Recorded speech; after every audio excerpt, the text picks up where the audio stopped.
Today I'm going to be working on Toshiba RT-8710. When you hit the play button, it makes this kind of a sound. That's definitely, I don't know exactly what that is yet.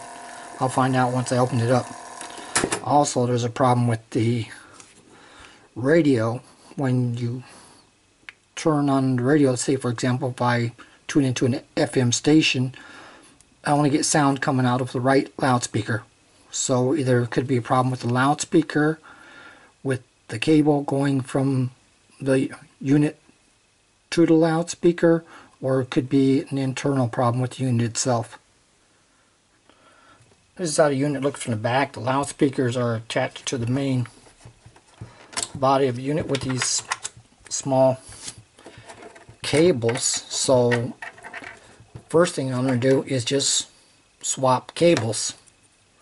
I'm going to put the left cable on the right side and the right cable on the left side and see actually what that does. Okay, here comes the test. Power on.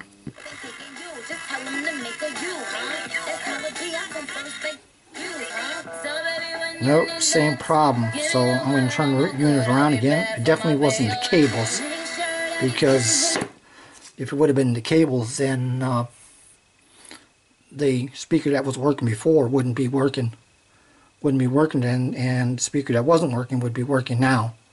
So now I'm going to go ahead and see if the problem is with the speaker itself.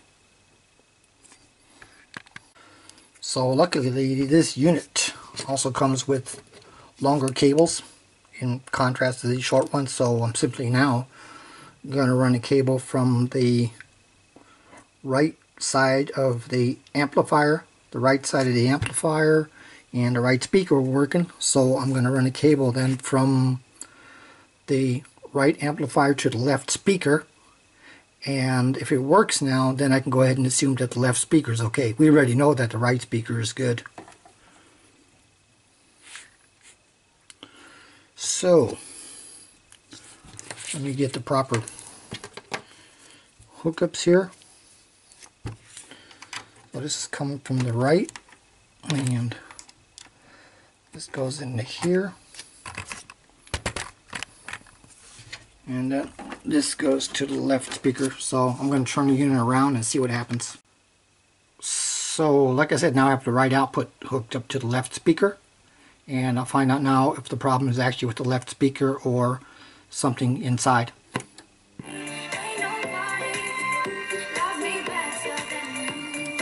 Okay, it looks like the left speaker is working, so it's not a speaker problem and it's not a cable problem, it's something inside. I wish it would have been a cable problem. It would have been a lot easier to fix. Now I'm going to go ahead and start opening the unit up.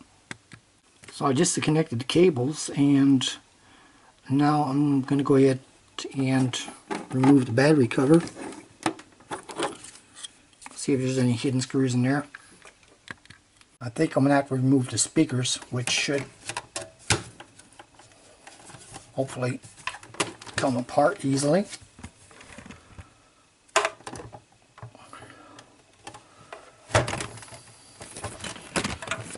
Okay, the whole assembly just folds out.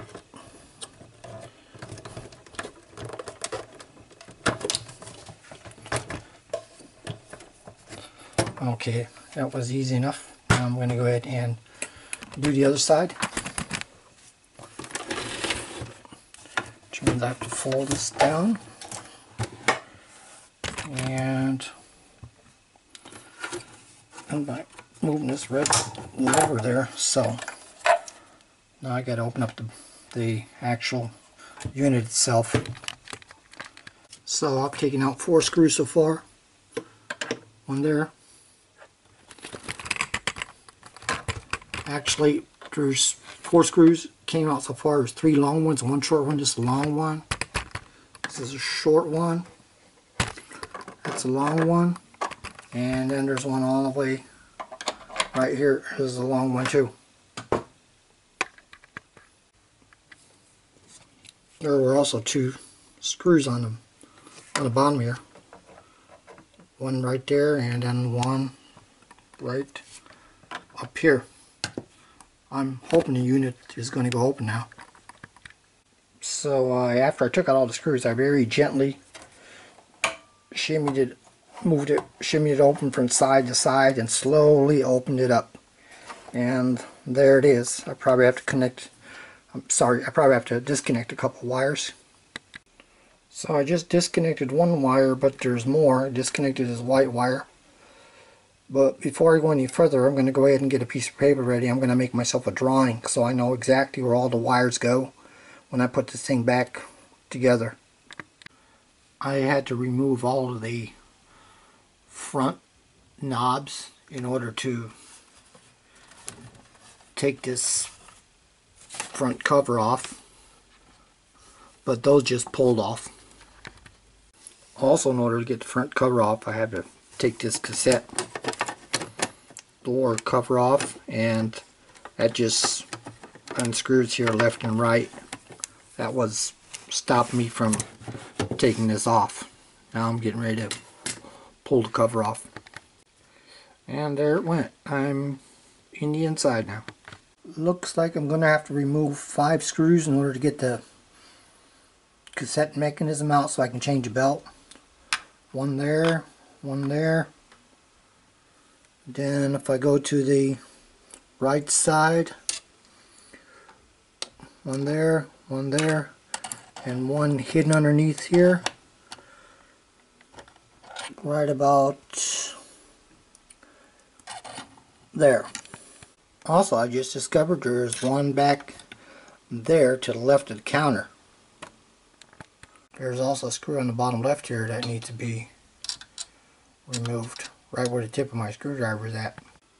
I managed to pull the whole cassette mechanism away from the housing, and I had to remove these connectors, or I'm in the process of, these are going to the motor, and I gotta pull them off so I can get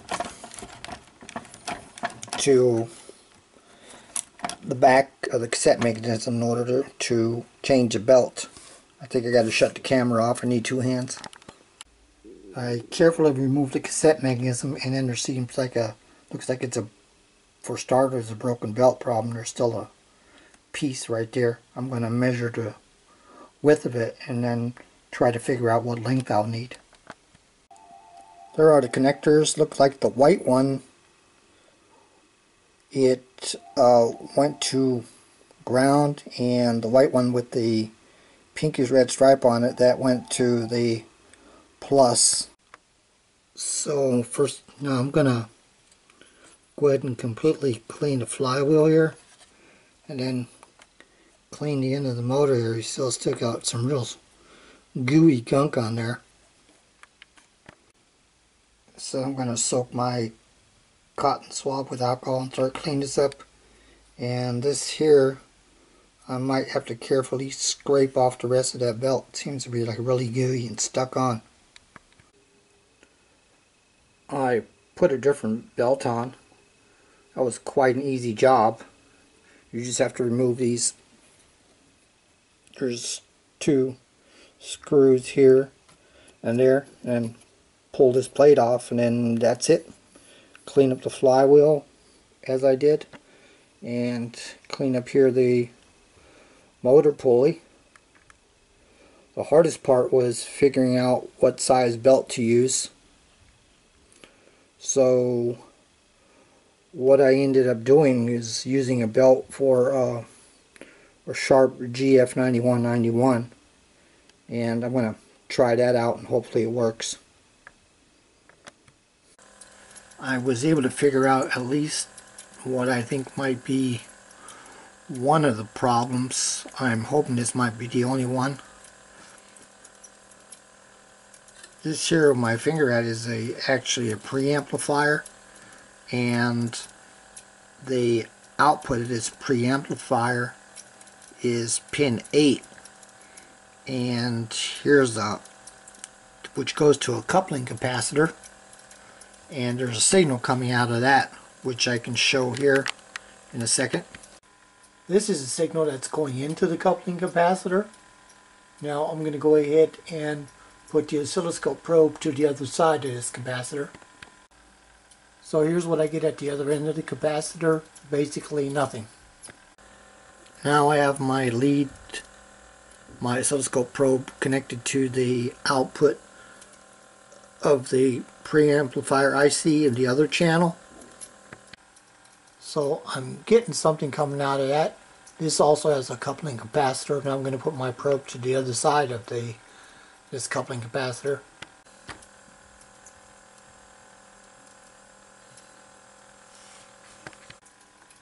This is the other side of that coupling capacitor, so it's definitely letting a signal through.